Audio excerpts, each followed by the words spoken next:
Gonna try, gonna try, gonna try. Work till I die, till I die, till I die. I'm gonna fail and get up, cause I'm not giving up on my dream. Hi my lovely Frosty fan, it's me, Karen Frost, here at Nail Decadence with another video for you. So in this video I am going to be doing an infill on my own nails. These nails are acrylic that you can see me filing down at the moment. There is a video for these nails, don't worry, there is a video, it will be coming, Lord only knows when. I will get around to it at some point. That video is coming, so you're getting a bit of a preview. You know, you shouldn't be seeing these nails yet, but you know, anyway. So I'm going to be doing an infill on this acrylic, so I thought I would do another one of my can you infill acrylic with Polygel / Acrygel products. And yeah, I've done one of these videos before where I infilled my acrylic with Polygel, but I get new subscribers all the time, so I thought, you know what, why not film? Because I wasn't actually going to film this bit, I was just going to do the infill and then film the design, but I decided to do this, you know, film this bit so that you guys could see, and I could you know, do a slightly more updated version of the video that is already on my channel, just in case my new subscribers haven't looked through my back catalogue. Here it is. It's essentially what I did in the other video, but you know, it's all good, because why not? The more the merrier. The more videos the merrier. Anywho, so to get ready for an infill, as you can see, I filed down the length, you know, took down a little bit of the length. You don't have to do that, it's up to you how you know, whether you would like to do that or not.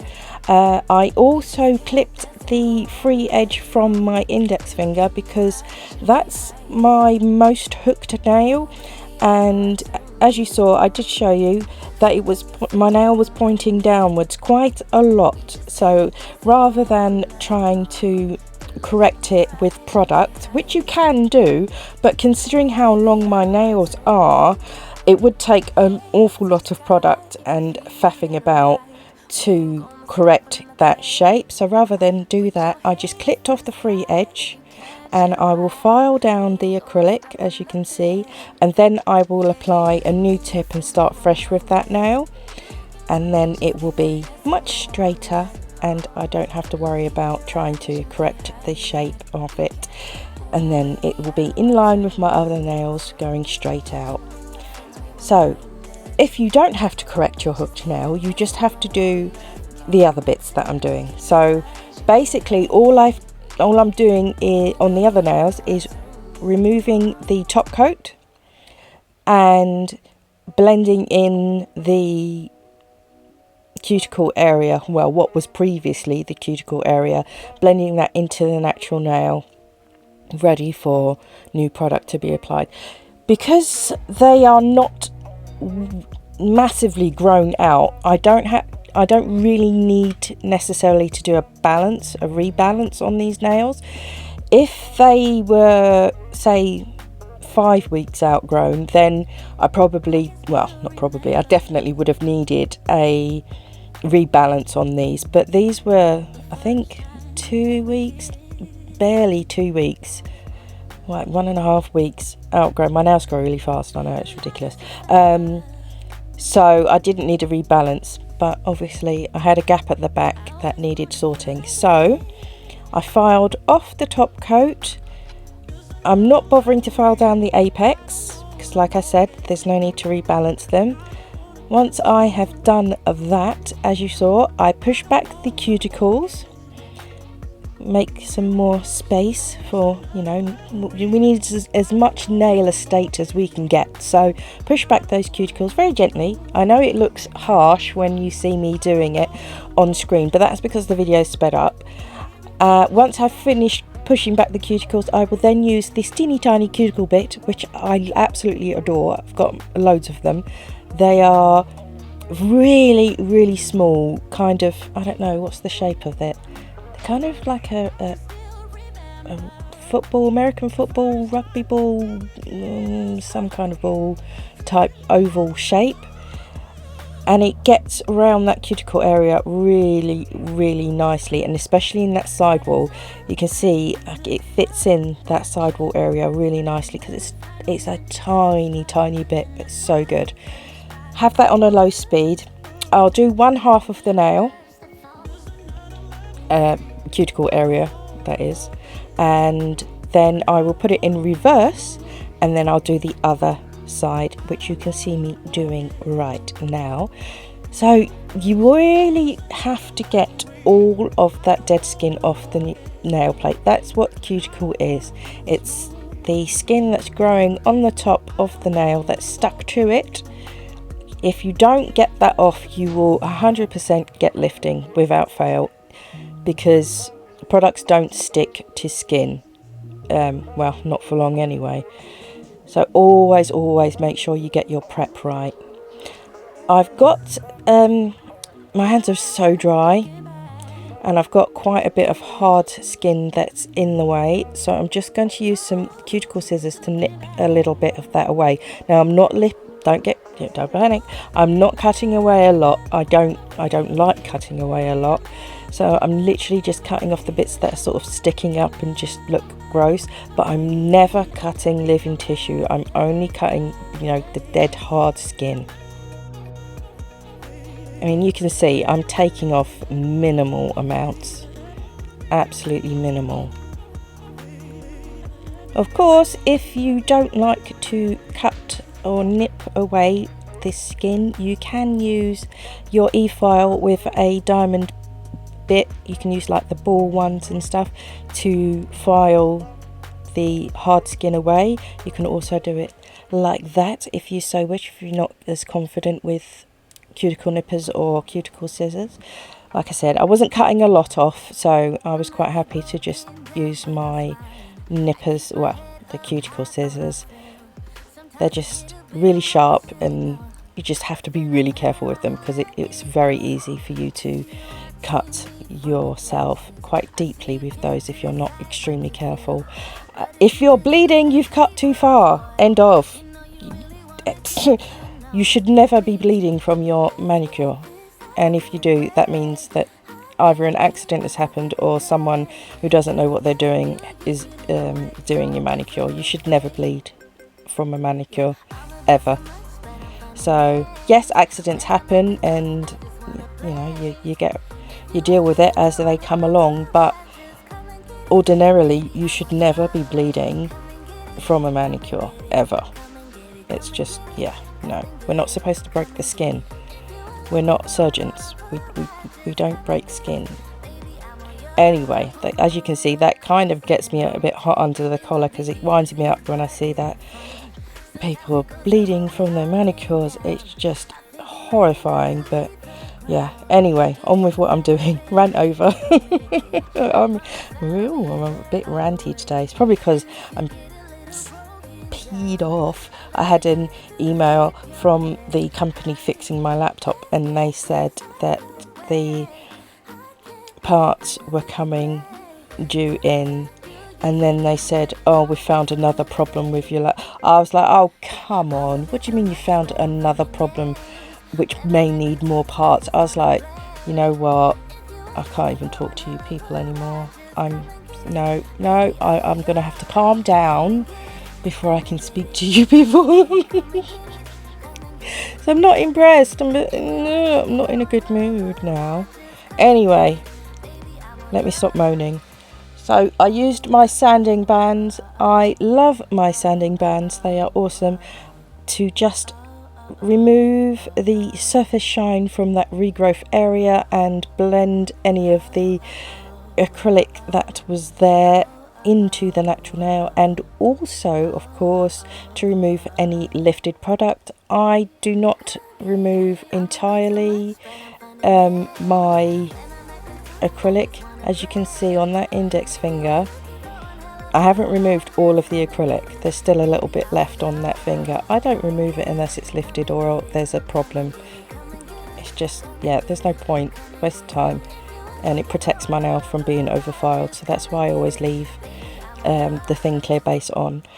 But anywho, so I removed the surface shine with the sanding bag. God, I'm all over the place today, aren't I? Removed the surface shine. How many times am I going to say that? And yeah, blend over the rest of the nail to just give it a little etching. I mean, it's not a huge etching, but it just gives the new product something to stick to.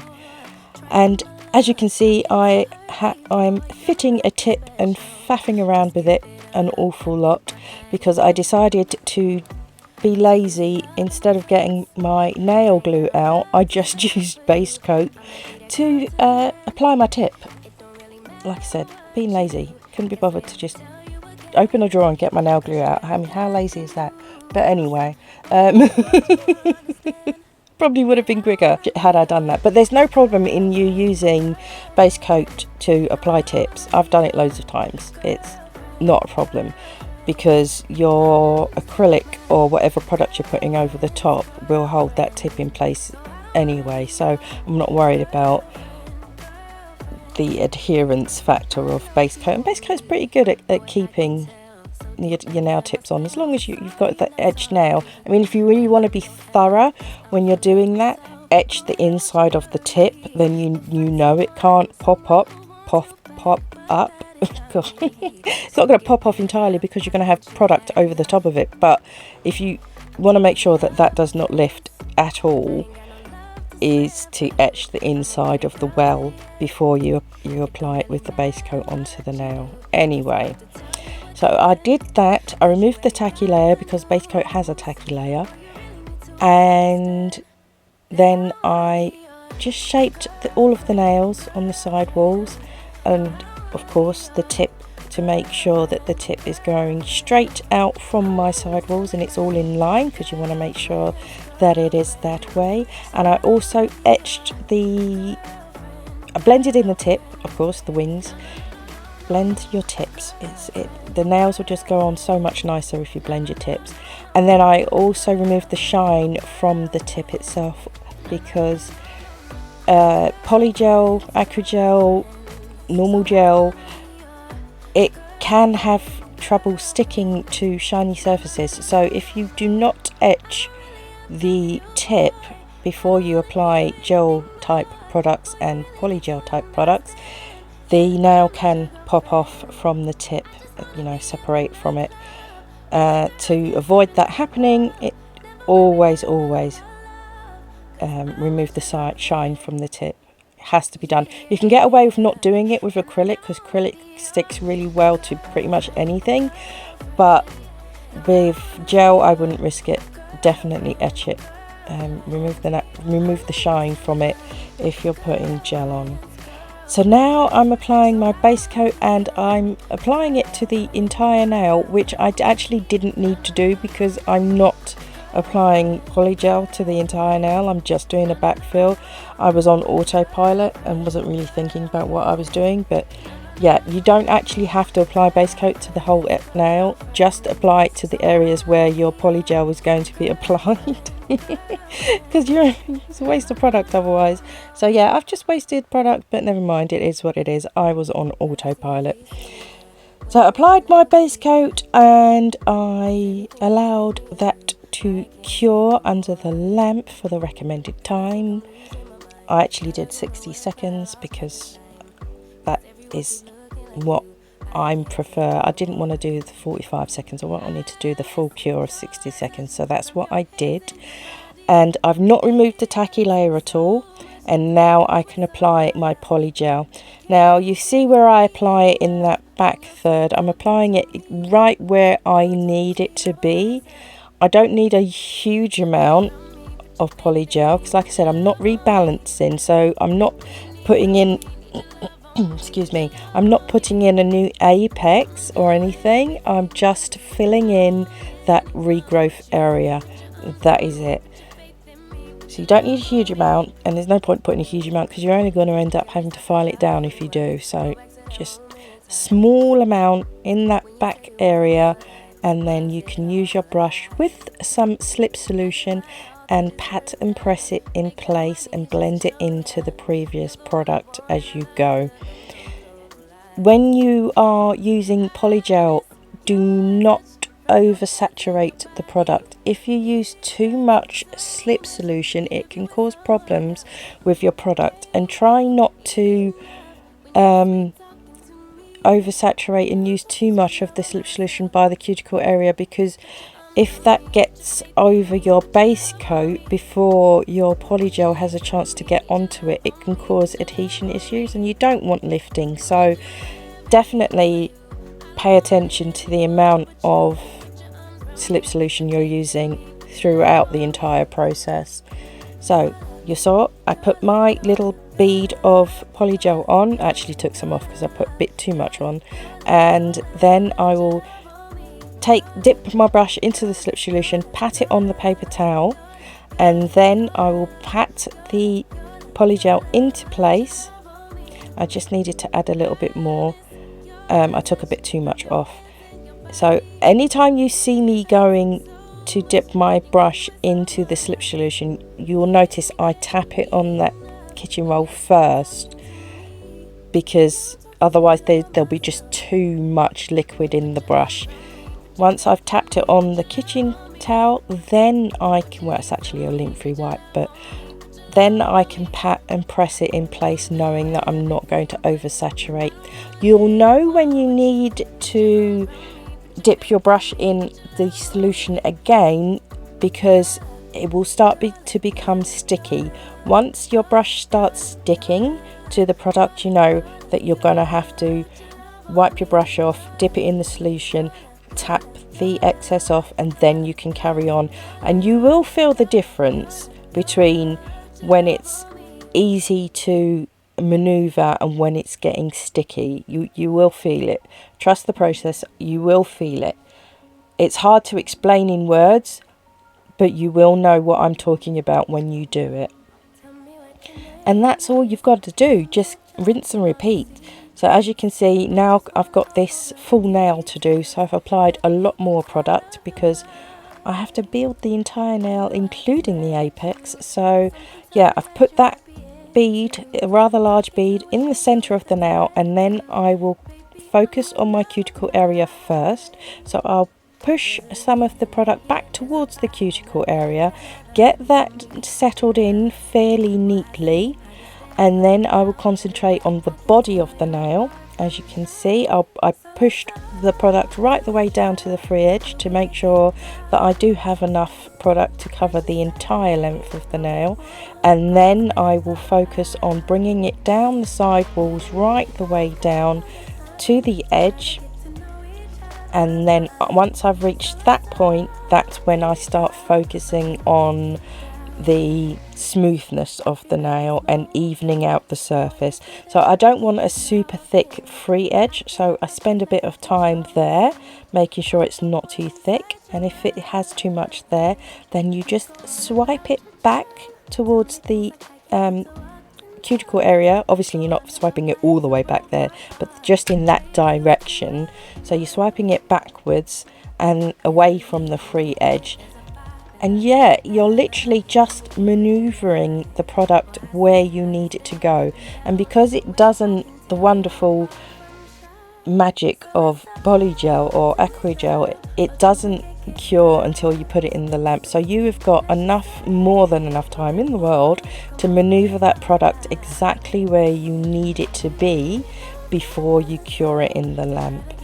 Now, that has its pros and its cons. I say that because I faff an awful lot, and because I know that this product's not going to set up until I put it in the lamp and it's not really sliding anywhere, I tend to faff around it too long. So what should be quicker for me to do technically isn't, because I spend so much time faffing before I cure it in the lamp. Whereas, you know, with acrylic you've got a certain amount of time to get that shape and structure sorted before it hardens up. And with gel you've got a certain amount of time before it starts slipping off the nail. Whereas with the Polygel you've got no time limit. So it tends to take me pretty much the same amount of time as it would for me to use gel and acrylics, maybe even longer, because I do faff.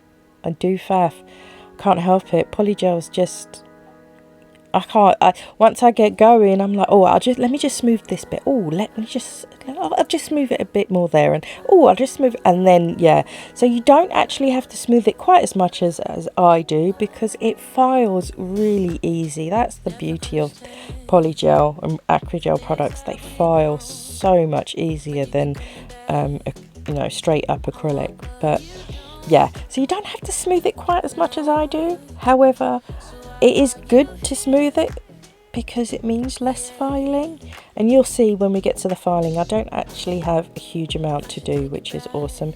I like to watch filing, but I don't like to do it. So, and I have left the filing in for my frosty filing freaks. Yes. So the question of, can you infill acrylic with Acrygel, Polygel type products? The answer is, of course, yes. Yes, indeed you can. There is absolutely no problem with doing so, as long as you do what you're supposed to do, of course. Like I said, follow the steps and you won't have any problems. You can also infill acrylic with hard gel, builder gel. There's no problem doing that. You can infill Acrygel, Polygel with acrylic, or with normal, hard gel or builder gel. You can switch any three of the systems in between and mix and match. There is no reason for you not to. Acrylics, gels, polygels, they are all actually acrylics on a chemical molecular structure kind of level. Chemistry wise, they are all technically acrylic, so they do mix and match and bond together quite nicely, as long as you follow the correct steps. Like I said, with gel products and polygel, they can be a bit fussy about what they stick to, so you do have to make sure that areas are nicely etched and the surface shines are removed from whatever surface you're applying, whether it's a tip or the natural nail or previous product. You do have to make sure that that is dealt with, and as long as you do that, it's perfectly fine. So run around and grab your bits and bobs and infill your nails with polygel. It's not a problem. It doesn't matter, not at all. So hopefully this video will help you guys, or whoever it has that question, because I know my other video has quite a lot of views on it. So it seems to be that it's a question that people want to know the answer to. So there's your answer. You can do it. Go ahead. Anywho, as we are onto the filing, and like I said, I have left the filing in, as you saw. In this filing routine, I decided to do my cuticle area first. So I just used a small carbide cone, narrow cone bit, to go around my cuticle area, get that nice and flush. I didn't really need to use a carbide bit. I could have used a diamond bit because there wasn't an awful lot for me to file away, to be honest. So I only had my e-file on quite low for that, because polygel is softer, so your e-file can easily dig into it and file away too much, so you want to be careful with that. So I did that bit, and then I did my sidewalls with my hand file, and I'm also doing the free edge with my hand file. If you get yourself a good routine, your nails are more likely to become uniform and look similar. I think it's essential to have a good filing routine. I have various filing routines that I use. However, I will only use one on one particular set. So where I'm doing the cuticle area, sidewalls, free edge, then body of the nail, I will do that on each finger of that set of nails and, you know, keep that consistency going. I won't then use a different routine on different fingers. That would not help me keep a uniform set. So even though I have different routines, I won't interchange per finger. I will interchange per set, if that makes sense. So on my next set of nails, I may do the free edge and the sidewalls first and then do the cuticle area. But what I'm saying is, whatever routine I'm using, that's the routine I will stick to on all 10 fingers. I won't think about changing that routine until I do a different set, if that makes sense. Anyway, so I'm showing you two ways. So I showed you how to do it with the hand file on the little finger. So you saw that. I went up the sidewalls first and then over the body of the nail and contoured it nicely. And then I'm showing you how to do it with the sanding band, because the sanding band can do the same as the hand file can do with smoothing and contouring that nail. Like I said, there's not an awful lot for me to file away, because essentially I said, except for the index finger, I only actually filled in the very back third of the nail, so I didn't need to file loads off the body and free edge of the nail, apart from removing the base coat, the shine from the base coat that I'd put all the way down the nail, which I didn't need to do. Anyway, so yeah, just blend everything in, remove the shine from the base coat if you make the same mistake I did by applying it all over the nail instead of just where you need it. And then after I finish with my sanding band, I will just whiz over with my buffing file and make sure that everything is nice and smooth and blended in, that I don't have any harsh lines, I don't have any squared off parts, and that the nail is nice and contoured from sidewall to sidewall, from cuticle to free edge, the way a perfectly shaped nail should be. Now, I'm not saying my nails are perfect, not by any means. Perfect is subjective, but as perfect as I can get them, because I'm very fussy. Anyway, we are very, very close to the end of the video. If you would like to see the design that I do over these nails, that I am busy filing away and getting nice and smooth, do check out the video coming next up. So by the time you see this in a couple of days, the video with the design should be up. So yeah, look out for that. Check out the next video for what I'm going to do over these, and hopefully you'll enjoy that. But yeah, if you have enjoyed this video, if it has helped you in any way, do please click that like button. I'd really appreciate it. If you have not done so already, please click that subscribe button, click that notification bell, join the Frosty fam. I'd love to have you. Yeah, we have fun over here, and if you feel like it, you are more than welcome to leave me a comment. I'm happy to talk to you. So there we go. Look, I'm being really fussy and filing some more, but this is what I do. It's what I do. I'm fussy, and as you can see, that's how you infill acrylic nails with a polygel / acrygel, because it has so many different names. But yeah, there we go. Side view, side profile, and that's it. So that's all I've got for this time, peeps. You take care now, and I'll speak to you all again very, very soon. Look out for the next video. Okay, bye for now. Long as you know I come with imperfections. When you look at me, you see the soul through my flesh. You something special. Know you looking bomb the way you dress it, gone flex it, hold it still and let my